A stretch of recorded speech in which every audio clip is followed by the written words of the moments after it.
नमस्कार, A24 news में आपका स्वागत है। समाचारों के साथ मैं अनीता भारद्वाज। आइए सबसे पहले नजर डालते हैं आज की हेडलाइंस पर। कफनवाड़ा गांव में है गम और गुस्से का माहौल। रूस में लापता हुए छात्र अजीत चौधरी का शव अभी तक नहीं पहुंचा भारत। परिजनों ने केंद्र सरकार और केंद्रीय मंत्री भूपेंद्र यादव पर गंभीर लगाए आरोप।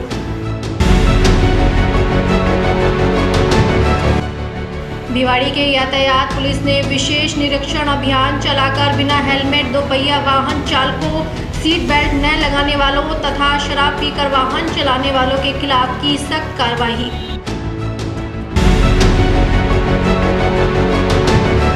सदर थाना क्षेत्र तुलेड़ा गांव की महिला के साथ की 90,000 रुपए की ऑनलाइन ठगी। अपनी बेटी की शादी के लिए बैंक से 1,25,000 रुपए का लिया था लोन।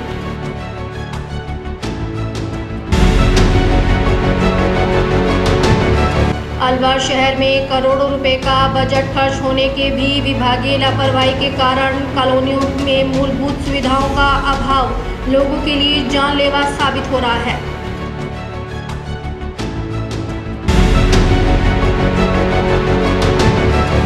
इस न्यूज के प्रायोजक हैं अपना घर शालीमार, एक घर हो सपनों का। और अब समाचारों को जानते हैं विस्तार से। अलवर जिले के लक्ष्मणगढ़ थाना क्षेत्र के कफनवाड़ा गांव का माहौल आज गम और गुस्से से भरा हुआ है। रूस में लापता हुए छात्र अजीत चौधरी का शव अभी तक भारत नहीं लाया जा सका है।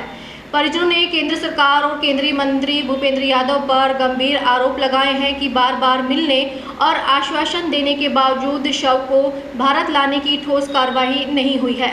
मृतक के परिजन भोम सिंह चौधरी ने कहा कि हम कई बार केंद्रीय मंत्री से मिल चुके हैं। वे हर बार कहते हैं कि कल शव आ जाएगा, लेकिन आज तक कोई नतीजा नहीं निकला। अब हमें सरकार पर भरोसा नहीं रहा। परिजनों ने यह भी आरोप लगाया है कि केंद्र और राज्य सरकार दोनों ही इस मामले में पूरी तरह नाकाम साबित हुई है। लोगों के गुस्से का आलम यह है कि लक्ष्मणगढ़ कस्बे के सभी व्यापारियों ने आज पूर्ण रूप से बाजार बंद रखकर सरकार के खिलाफ विरोध जताया। स्थानीय लोगों और सामाजिक संगठनों ने अनिश्चितकालीन धरना शुरू कर दिया है। ग्रामीणों का कहना है कि जब तक अजीत का शव भारत नहीं लाया जाता और पोस्टमार्टम की प्रक्रिया पूरी नहीं होती, तब तक आंदोलन जारी रहेगा। लोगों ने मांग की है कि केंद्र सरकार तत्काल दूतावास स्तर पर हस्तक्षेप करे और शव को जल्द से जल्द भारत लाने की व्यवस्था करे। वहीं प्रशासनिक अधिकारी हालात पर नज़र बनाए हुए हैं, लेकिन अब तक कोई ठोस समाधान सामने नहीं आया है। ग्रामीणों की एक ही पुकार, अजीत की देह लौटाओ ताकि परिवार को न्याय मिल सके।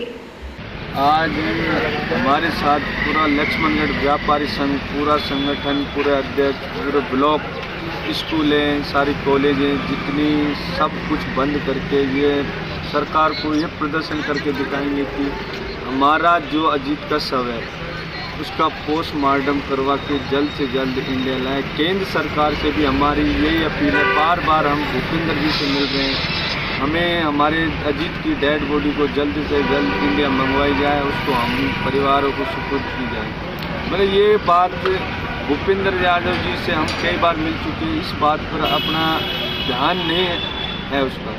वो पता नहीं किस तरीके से रंजिश निकाल रहा है या फिर कैसे क्या बात है, उनको समझ नहीं आ रहा। हमें ऐसा आश्वासन देता है कि कल ही डेड बॉडी को मंगवा दें, जाने से पहले ये वर्ड बोल देता है कि परिवार को बोलने का ही मौका नहीं देता है। कितने दिन शव मिले हो गए अभी तक पोस्टमार्टम नहीं हुआ? 6 तारीख को मिले, आज 13 तारीख हो गई, 7-8वां दिन है। तो हमें यही समझ नहीं आ रहा हमारे डेड बॉडी का पोस्टमार्टम क्यों नहीं हो रहा है। ऐसा क्या गुनाह कर दिया उसने कि उसमें ऐसा क्या चीज़ है कि जो अजीत की बेकीमती है? क्या उसकी डेड बॉडी, जो उस डेड बॉडी को वहाँ से रूस से उसको वापस इंडिया नहीं भेज देता?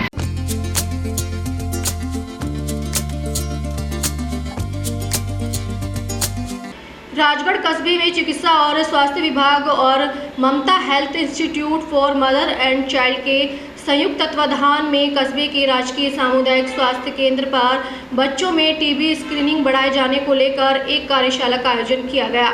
ममता health institute for mother and child के state nurse mentor Chetan Kumawat, जिला प्रोग्राम ऑर्डिनेटर भानु प्रकाश शर्मा व ब्लॉक स्वास्थ्य पर्यवेक्षक महेंद्र कुमार शर्मा ने बताया कि चिकित्सा और स्वास्थ्य विभाग राजगढ़ व Mamta health institute for mother and child के संयुक्त तत्वाधान में CSC राजगढ़ टेला सकट पर बच्चों में टीबी स्क्रीनिंग बढ़ाने को लेकर कार्यशाला का आयोजन हुआ, जिसमें विशेष रूप से बच्चों में टीबी स्क्रीनिंग, एक्सरे, बलगम की जांच आदि की जानकारी दी। सभी CSC केंद्रों पर चिकित्सा अधिकारी प्रभारी भी मौजूदगी में विस्तृत से चर्चा की गई। ब्लॉक स्वास्थ्य पर्यवेक्षक महेंद्र कुमार शर्मा ने बताया कि टीबी मुक्त भारत अभियान के तहत बीमारी का पता कर शीघ्र उपचार करवाना जाना है। टीबी संक्रमण से बचाव के लिए जन जागरूकता, निश्चय मेला, निश्चय शिविर, स्कूल एक्टिविटी, वाद विवाद प्रतियोगिता, निबंध लेखन, रैलियां, मनरेगा साइट पर लोगों को जागरूक करने संबंधी एक्टिविटी, ग्राम सभा के दौरान लोगों को जागरूक करने की गतिविधियां की जा रही हैं। नमस्कार, मेरा नाम चेतन कुमावत है। मैं state nurse mentor Mamta health institute for mother and child की तरफ से आज मेरा विजिट अलवर ज़िले में राजगढ़ के सामुदायिक स्वास्थ्य केंद्र पर रहा, जिसमें मेरे साथ में ब्लॉक से महेंद्र कुमार शर्मा जी और डिस्ट्रिक्ट से भानु प्रसाद शर्मा मेरे साथ मौजूद रहे। हम लोगों ने आज राजकीय सामुदायिक स्वास्थ्य केंद्र राजगढ़, सकट और टहला पर सभी चिकित्सा अधिकारियों को पीडियाट्रिक टीबी के बारे में जानकारी प्रदान करी। छोटे बच्चों के अंदर टीबी के क्या क्या लक्षण होते हैं, कैसे उनका आइडेंटिफिकेशन पहचान करी जाती है और साथ ही साथ छोटे बच्चों के अंदर उनकी जांच के नमूने किस प्रकार लिए जाते हैं उसके बारे में उनको डिटेल से जानकारी प्रदान की गई। क्योंकि छोटे बच्चों के अंदर जांच करने के लिए बड़ी मुख्य समस्या ये आती है कि वो अपना बलगम नहीं दे पाते। उसके लिए हम लोगों ने आज प्रशिक्षण के दौरान उनको गैस्ट्रिक एस्पिरेट और इंड्यूज स्पुटम के माध्यम से कैसे कैसे सैंपल लेना होता है उसके बारे में संपूर्ण जानकारी दी। वहाँ के स्टाफ नर्स को ट्रेन किया और डॉक्टरों को, और साथ ही साथ लेब अटेंडेंट जो हैं, लेब स्टाफ हैं, उनको हमने प्रशिक्षित किया। धन्यवाद। इस न्यूज के प्रायोजक हैं अपना घर शालीमार, एक घर हो सपनों का। बढ़ते हैं अगली खबर पर। अलवर दिल्ली मुंबई सुपर एक्सप्रेसवे पर अब वाहन चालकों को तय लेन और गति सीमा का सख्ती से पालन करना होगा। अलवर पुलिस और हाईवे अथॉरिटी ने संयुक्त रूप से सड़क सुरक्षा अभियान के तहत लेन ड्राइव सिस्टम लागू किया है। इस पहल का उद्देश्य सड़क हादसों को रोकना और ट्रैफिक अनुशासन बनाए रखना है।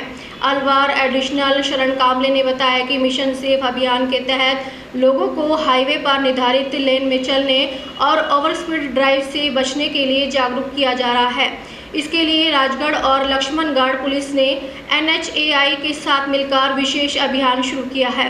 अभियान के तहत भारी वाहन जैसे ट्रक, ट्रेलर और लोडिंग वाहन प्रथम लेन में चलेंगे, जिनकी अधिकतम गति सीमा 80 किलोमीटर प्रति घंटा तय की गई है। दूसरी लेन में बस जैसे सामान्य मध्यम गति वाले वाहन चल सकेंगे, जिसकी गति सीमा 100 किलोमीटर प्रति घंटा होगी। वहीं तीसरी लेन में तेज रफ्तार वाहन जैसे कार, जीप आदि को अनुमति दी गई है, जिनकी अधिकतम गति सीमा 120 किलोमीटर प्रति घंटा रखी गई है। चतुर्थ लेन ओवरटेकिंग, आपातकालीन और एम्बुलेंस के लिए आरक्षित रहेगी। हाईवे अथॉरिटी ने लेन ड्राइव नियमों के पोस्टर लगाए हैं और ओवर स्पीड वाहनों पर कैमरों से निगरानी शुरू की गई है, ताकि नियम तोड़ने वालों के चालान किए जा सके। अधिकारियों का कहना है कि यह अभियान न केवल ट्रैफिक अनुशासन लाने में मदद करेगा, बल्कि एक्सप्रेसवे पर बढ़ते हादसों पर भी प्रभावी रोक लगाएगा। देखिए, आप सभी को पता है 4 नवंबर से 18 नवंबर के बीच में माननीय मुख्यमंत्री महोदय के इसके अनुसार, निर्देश अनुसार जो है वो पूरे राज्य में सड़क सुरक्षा अभियान चलाया जा रहा है। अलवर जिले में माननीय SP साहब सुधीर चौधरी जी इनके नेतृत्व में सड़क सुरक्षा के चलते एक मिशन शुरू किया था, मिशन सेफ राइड। तो उसके अंतर्गत अलग अलग जो है वो अवेयरनेस भी चल रहा है, और इसके अंदर जो है मोटर व्हीकल एक्ट के वायलेशन के अंदर कार्रवाई भी चल रही है। उसी के अंदर एक नया कदम जो है वो ट्रैफिक इंचार्ज CO राजगढ़ और CO लक्ष्मणगढ़ और हाईवे अथॉरिटी के साथ मिलकर जो है वो एक लेन ड्राइव सिस्टम शुरू किया है, जिसमें पर्टिकुलर लेन में उसी मतलब जो दिशा, जो गति है, उसका जो लिमिट है, उसी लिमिट से और उसी पर्टिकुलर व्हीकल को चलाना पड़ेगा। और उसको लेकर कल बहुत बड़ा विस्तृत कैंपेन किया गया, जगह जगह पोस्टर भी लगाए गए हैं, और वहां की जो अथॉरिटीज है उनको जो उनके PTZ कैमरेज है और अलग अलग उनके जो कैमरे हैं उनके द्वारा जो इसका वायलेशन कर रहा है उनके खिलाफ चालान करने के भी आदेश दिए गए हैं। तो आने वाले समय में जो है वो सड़क सुरक्षा को देखते हुए एक सेफ जो है वो ट्रैवल किस तरह से हो सकता है इसके ऊपर भी हमारा जो है वो फोकस रहेगा। सर लगातार जो दुर्घटनाएं हैं वो कई बार रात में हुई है, तो पुलिस की किस तरीके से निगरानी रहेगी? देखिए जहां जहां एक्सीडेंट हुए हैं उन सभी स्पॉट का जो है प्रशासन और पुलिस की तरफ से जो है वो विजिट करके और वहां का एनालिसिस किया जा रहा है। जहां जहां आपको लग रहा है कि स्पीड ब्रेकर नहीं है वहां स्पीड ब्रेकर बनाना, जहां स्पीड ब्रेकर क्षतिग्रस्त हुआ है उसको पुनः करना, लाइट जो है वो लाइट को शुरू कर देना, कलरिंग करना और साइनेज बनाना, इस तरह से जो अलग अलग है वो कदम उठाए जा रहे हैं। अलग अलग रोड ओनिंग एजेंसीज है वो पुलिस के साथ मिलकर प्रशासन के साथ मिलकर जो है वो किस तरह से जो सड़कें हैं वो सेफ हो सकती है इसके बारे में जो काम होता है।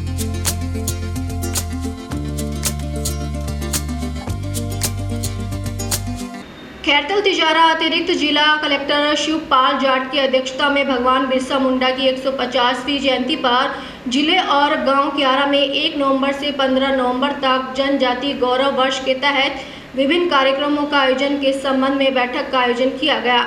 अतिरिक्त जिला कलेक्टर ने कहा कि प्रधानमंत्री श्री नरेंद्र मोदी द्वारा आज़ादी के 75 वर्ष के अवसर पर भगवान बिरसा मुंडा के योगदान को प्रत्येक देशवासी तक पहुंचाने के लिए हर वर्ष 15 नवंबर को जनजाति गौरव दिवस के रूप में मनाने की घोषणा की गई थी। उन्होंने कहा कि इन कार्यक्रमों की श्रृंखला में 14 व 15 नवंबर को जिला स्तर पर संबंधित विभाग प्रतिदिन गतिविधियां और कार्यक्रम सुव्यवस्थित रूप से आयोजित किया जाना सुनिश्चित करें। एडीएम शिवपाल जाट ने बताया कि 14 नवंबर को 2 दिवसीय प्रदर्शनी का प्रातः 11:15 बजे अतिथिगणों द्वारा उद्घाटन किया जाएगा। 15 नवंबर को शोभा यात्रा का आयोजन किया जाएगा और प्रमुख चौराहों पर आकर्षक रोशनी की व्यवस्था की जाएगी। साथ ही भगवान बिरसा मुंडा और जनजातीय स्वतंत्रता सेनानियों की तस्वीरों पर माल्यार्पण और पुष्पांजलि कार्यक्रम आयोजित किया जाएगा। जिला स्तरीय सम्मेलन और सभागार बैठक का आयोजन जिला सचिवालय खैरतल वीडियो कॉन्फ्रेंसिंग सभागार में किया जाएगा, जिसमें जनजातीय वर्ग के हितों और कल्याणकारी योजनाओं पर विस्तृत चर्चा की जाएगी। जिला स्तर पर विभाग द्वारा आयोजित होने वाले कार्यक्रमों की तैयारियों की मॉनिटरिंग की जाए। बैठक में अतिरिक्त मुख्य कार्यकारी अधिकारी रामदयाल, अधीक्षण अभियंता जिला परिषद सहित पंचायती राज विभाग के अधिकारी मौजूद रहे।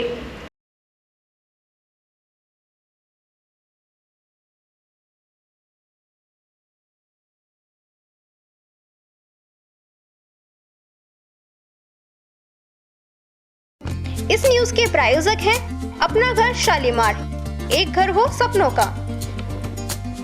भिवाड़ी यातायात व्यवस्था को सुचारू बनाने और सड़क सुरक्षा को ध्यान में रखते हुए भिवाड़ी यातायात पुलिस द्वारा गुरुवार को विशेष निरीक्षण अभियान चलाया गया। इस दौरान पुलिस ने बिना हेलमेट, दोपहिया वाहन चालकों, सीट बेल्ट न लगाने वालों और शराब पीकर वाहन चलाने वालों के खिलाफ सख्त कार्रवाई की।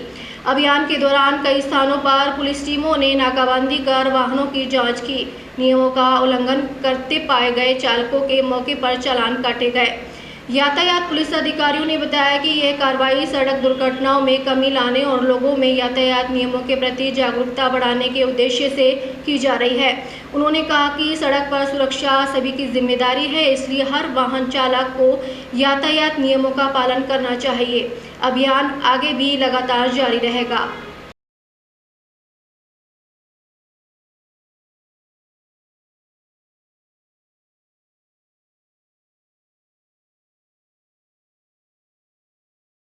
यहाँ पर किस तरह का ये कार्यक्रम किया जा रहा है? इस कार्यक्रम में हमारे द्वारा 25 करीबन चालान बनाए गए हैं, जिसमें रिफ्लेक्टर टेप, हेलमेट, प्रदूषण, इंश्योरेंस वगैरह के चालान बनाए गए हैं। और हम डीटीओ भिवाड़ी से इंस्पेक्टर मुकुल गिदवानी हैं और इनके द्वारा ये अभियान हमारे और पुलिस प्रशासन के सहयोग द्वारा, साहब द्वारा ये अभियान निरंतर जारी रहेगा। और सड़क सुरक्षा अभियान के तहत इन वाहनों पर अंकुश लगाना बहुत आवश्यक है। प्रदेश में दुर्घटनाएं बढ़ रही है, सर्दी के मौसम को देखते हुए इस संदर्भ में राज्य सरकार के आदेशानुसार वह श्रीमान हमारे एसपी साहब व डीटीओ साहब जिला भिवाड़ी के निर्देशानुसार एक संयुक्त अभियान चलाया गया, जिसमें मेरे सहपाठी साथ में मिलकर हमने आज 1 घंटे की सघन चेकिंग अभियान किया। इसमें ये पाया कि काफ़ी लोग शराब पीकर वाहन चला रहे, कोई बिना हेलमेट है, बिना सीट बेल्ट है, ओवरलोड है इत्यादि का हमने MB एक्ट के तहत चालान किया है। चालान की कितने दिन का कार्यक्रम रहेगा सर ये लगातार ये जारी रहेगा।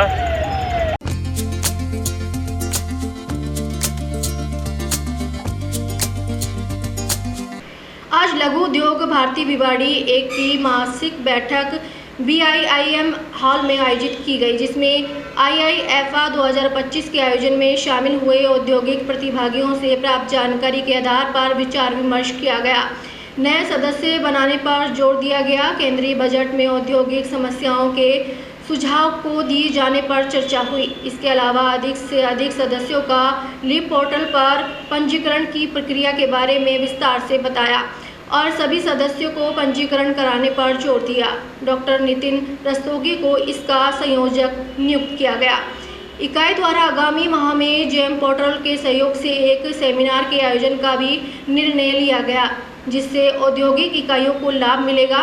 कल रेल कैरेज फैक्ट्री अजमेर में लैब यूनिट के 9 MSME मेंबर यूनिट की विजिट हुई, जिन्होंने रेलवे द्वारा खरीदी जाने वाली मटेरियल की जानकारी ली और रेलवे में सप्लायर रजिस्ट्रेशन का तरीका जाना। रेलवे अधिकारियों द्वारा पूरा सहयोग दिया गया और आने वाले समय में और भी इच्छुक यूनिट्स को अपने यहां आने का निमंत्रण दिया। इस अवसर पर लघु उद्योग भारती के सरजीत यादव, अध्यक्ष RK गुप्ता, सचिव सुदेश अग्रवाल, कोषाध्यक्ष रामप्रकाश गर्ग, विपिन चौधरी, प्रवीण लंबा, VK कपूर, RK भारद्वाज, विजय कक्कड़, प्रवीण गर्ग, मनीष कालिका, कुणाल बिस्सा, हरीश पालीवाल, CA रोहित महावर, रवि शुक्ला और अन्य प्रतिभागी मौजूद रहे।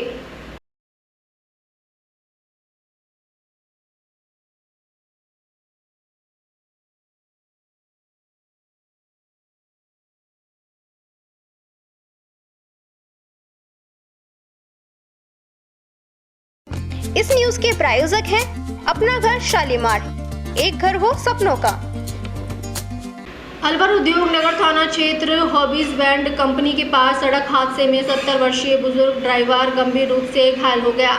जानकारी के अनुसार साइड में खड़े एक लोडिंग टेम्पो को सामने से आ रही तेज रफ्तार कैंटरा ने जोरदार टक्कर मार दी। प्रत्यक्षदर्शियों ने बताया कि टेम्पो कंपनी में सामान भरने के लिए जा रहा था और आगे जाकर सड़क किनारे खड़ा था। इसी दौरान सामने से आई कैंटरा मोड़ पर घूमते हुए बैलेंस नहीं संभाल पाई और सीधे टेम्पो से जा भिड़ी। टक्कर इतनी तेज थी कि टेम्पो का आगे का शीशा टूटकर ड्राइवर के सर में अंदर घुस गया। हादसे में 70 वर्षीय ड्राइवर मामूरा खान गंभीर रूप से घायल हो गया। स्थानीय लोगों ने तुरंत उसे उद्योग नगर स्थित ESIC अस्पताल में भर्ती करवाया, जहां उसका इलाज जारी है। दुर्घटना के बाद कैंटरा चालक मौके से फरार हो गया, जबकि वाहन वहीं खड़ा छोड़ गया। सूचना पर उद्योग नगर थाना पुलिस मौके पर पहुंची और मामले की जांच शुरू कर सड़क हादसे में क्षतिग्रस्त गाड़ियों को थाने पर पहुंचवाया।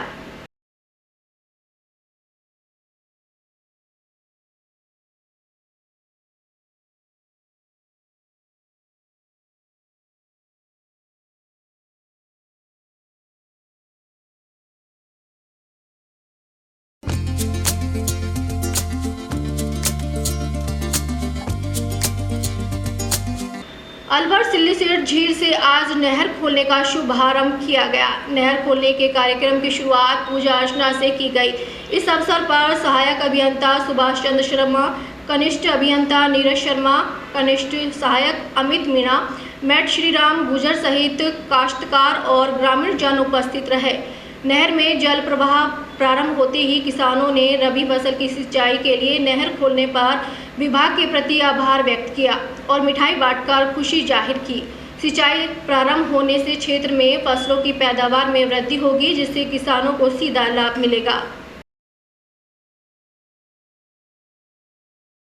बहुत बढ़िया से कुछ केस पुराण की सिंचाई होगी, केस बाट केसरपुर वाड़ान की सिंचाई होगी।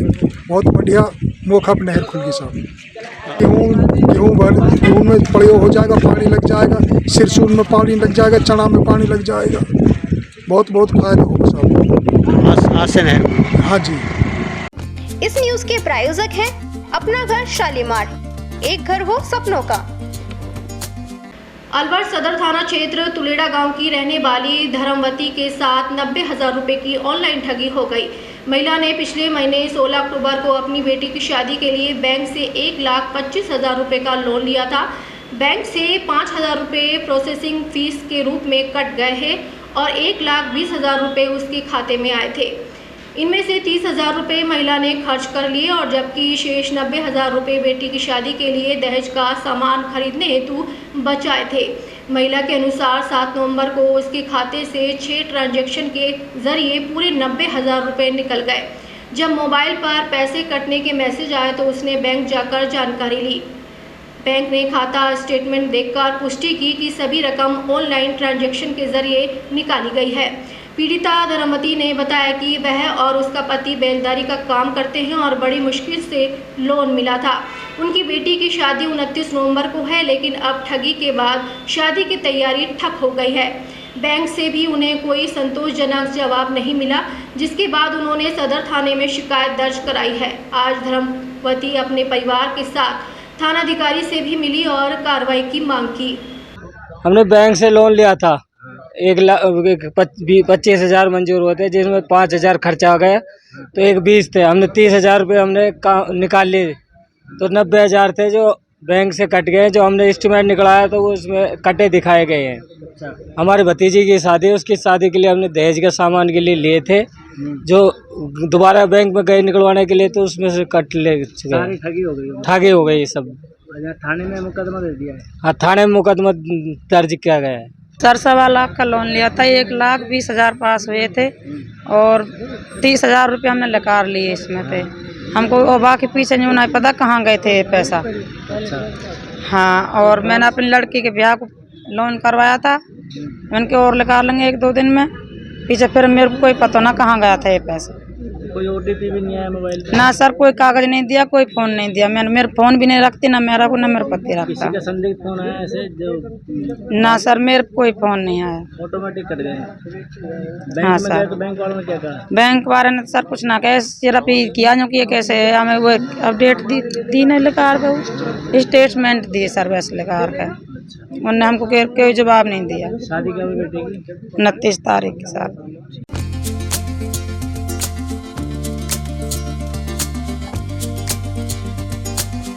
अलवर शहर में करोड़ों रुपए का बजट खर्च होने के बावजूद विभागीय लापरवाही के कारण आमजन भय के साए में जीने को मजबूर है।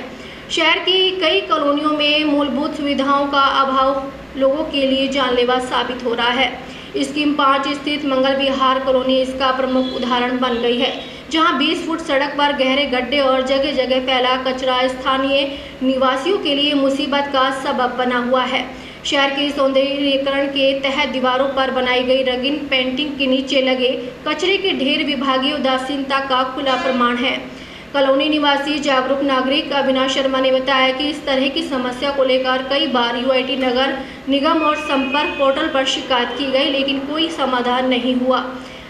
कभी यूआईटी अधिकारी जिम्मेदारी नगर निगम पर डाल देते हैं तो कभी पोर्टल पर झूठी रिपोर्ट दर्ज कर दी जाती है कि गड्ढे भर दिए गए हैं।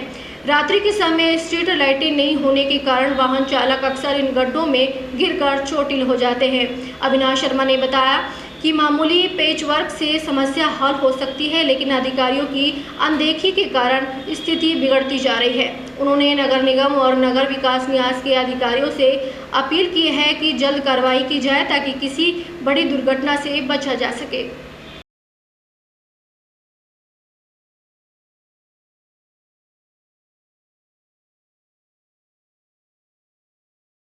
जी हाँ, मैं मंगल विहार स्कीम 5 से, मेरा नाम अविनाश है, मैं यहाँ का निवासी हूँ।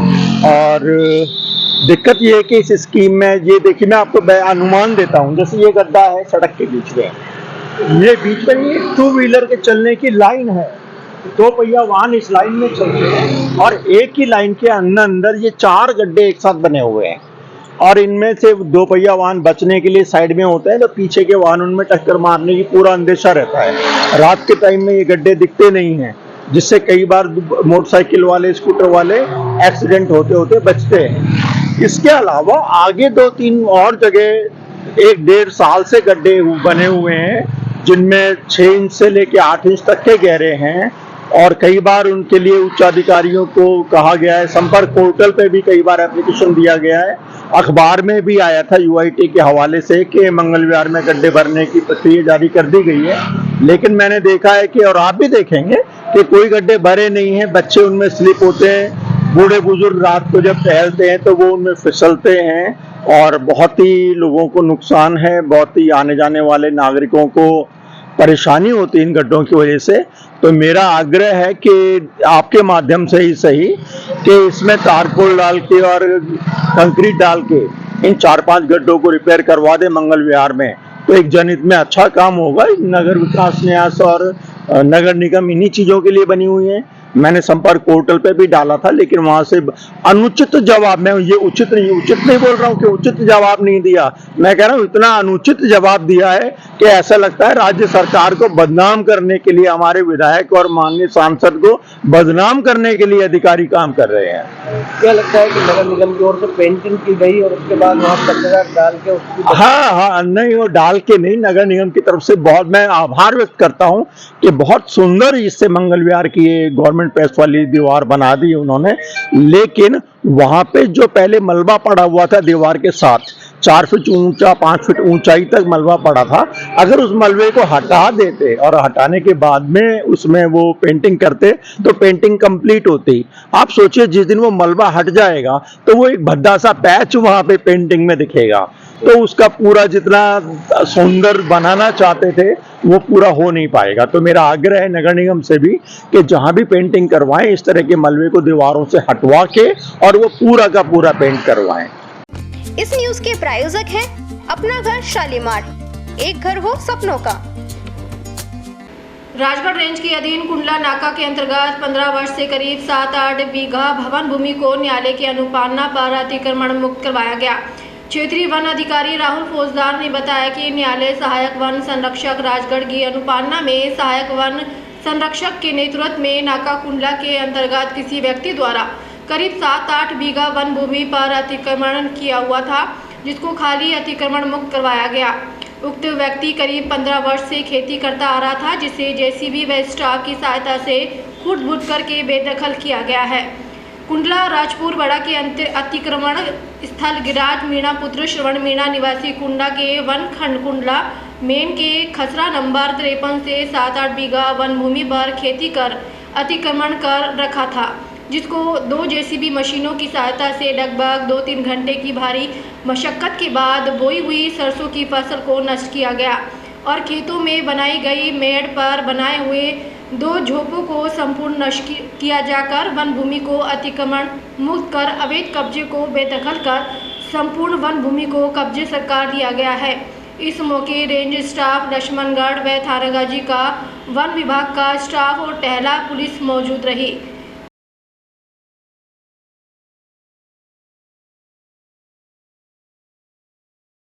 माननीय न्यायालय सहायक वन संरक्षक राजगढ़ के बेदखली के निर्णय की अनुपालना में आज दिनांक 13/11/2025 को श्रीमान सहायक वन संरक्षक राजगढ़ के नेतृत्व में रेंज स्टाफ, थानागाजी का स्टाफ और लक्ष्मणगढ़ के स्टाफ एवं पुलिस थाना टैला के स्टाफ के द्वारा लगभग 7-8 बीघा वन भूमि जो कि अपने नाका कुंडला है उसके अंतर्गत आती है, उनको आज स्टाफ की सहायता से एवं JCB की सहायता से खाली करवाया गया है, जिसमें वो लगभग 15 साल से खेती करता आ रहा था, तो इसको आज खुद-बुद करके उसको बेदखल किया गया है। आज बुलेटिन में इतना ही। दिन भर की खास खबरों के लिए देखते रहिए A24 न्यूज और अब दीजिए इजाजत। नमस्कार। इस न्यूज के प्रायोजक हैं अपना घर शालीमार, एक घर हो सपनों का।